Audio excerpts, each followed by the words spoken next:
ሰበር ዜና እንደምነሽ ደሴ ገራዶ ገራዶ አለቀልሽ ልቤ ተንዶ በመጨረሻም ደሴ ከተማ እጇን ለጀግናው የትግራይ መከላከያ ሰራዊት ሰጣለች።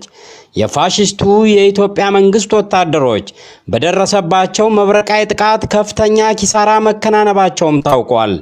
ጠላት በደሴና በኮምቦልቻ ከተሞች በሰላማዊ መኖሪያና በህዝባዊ ተቋማት አካባቢ መድፍ ተክሎ ህዝቡን ለከፋ አደጋ እንዳጋለጠውም የትግራይ ሰራዊት ወታደራዊ ኮማንድ ከደቂቃዎች በፊት ይፋ አድርጓል። ጀግናው የትግራይ ሰራዊት አስቀድሞ ባወጣው እቅድ መሰረት በርካታ የፋሺስቱን ወታደሮች ልዩ ኃይል ፋኖና ሚሊሻዎች በሚያስደንቅ ጀግንነት በመደምሰስ ነው ደሴ ከተማን መቆጣጠር የጀመረው። ሰሞኑን ከበባ ውስጥ ሆና ስትሽኮረመም የሰነበተችው ደሴ ከተማም በስተመጨረሻ ለጀግኖቹ እጇን ሰጥታለች። ሰራዊታችን በከፍተኛ ጥንቃቄ በሰላማዊ ህዝብ ላይ ጉዳት እንዳይደርስ ጦርነቱን ከደሴ ከተማ ውጪ ለመጨረስ የተቻለውን እያደረገ ይገኛል ያለው ወታደራዊ ኮማንዶ ጠላት በመኖሪያ ቤቶችና በህዝባዊ ተቋማት ተሸሽጎ ህዝቡን ለማስጨረስ ያወጣውን እቅድ በማክሸፍ ላይ መሆኑንም አስታውቋል። የሰላማዊውን ህዝብ ደህንነት ለመጠበቅ ሲባልም በሌላ አቅጣጫ ሰራዊታችን ወደፊት እየገሰገሰ እንዳለም ገልጿል። የደሴ ከተማ ህዝብ የጠላት መሸሸጊያ ከመሆን ተቆጥቦ ሀብትና ንብረቱን እንዲጠብቅም የትግራይ ሰራዊት ወታደራዊ ኮማንድ በድጋሚ አሳስቧል።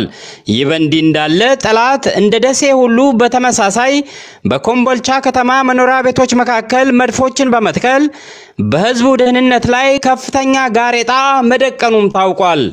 ይባስ ብሎም በተለያዩ ከባድ ተሽከርካሪዎች የህዝብና የመንግስት ንብረቶችን ወደ ከሚሴ ደብረሲናና ደብረ ብርሃን ከተሞች በማሸሽ ላይ መሆኑንም ከየአካባቢዎቹ ከሚወጡ መረጃዎች ለማወቅ ችለናል።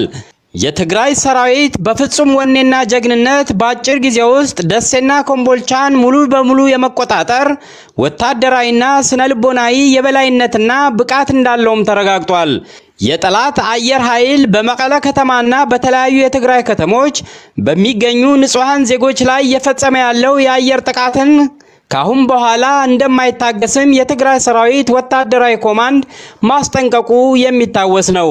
የትግራይ መከላከያ ሰራዊት ቀጣዮቹ የትኩረት ከተሞች የትኞቹ እንደሆኑ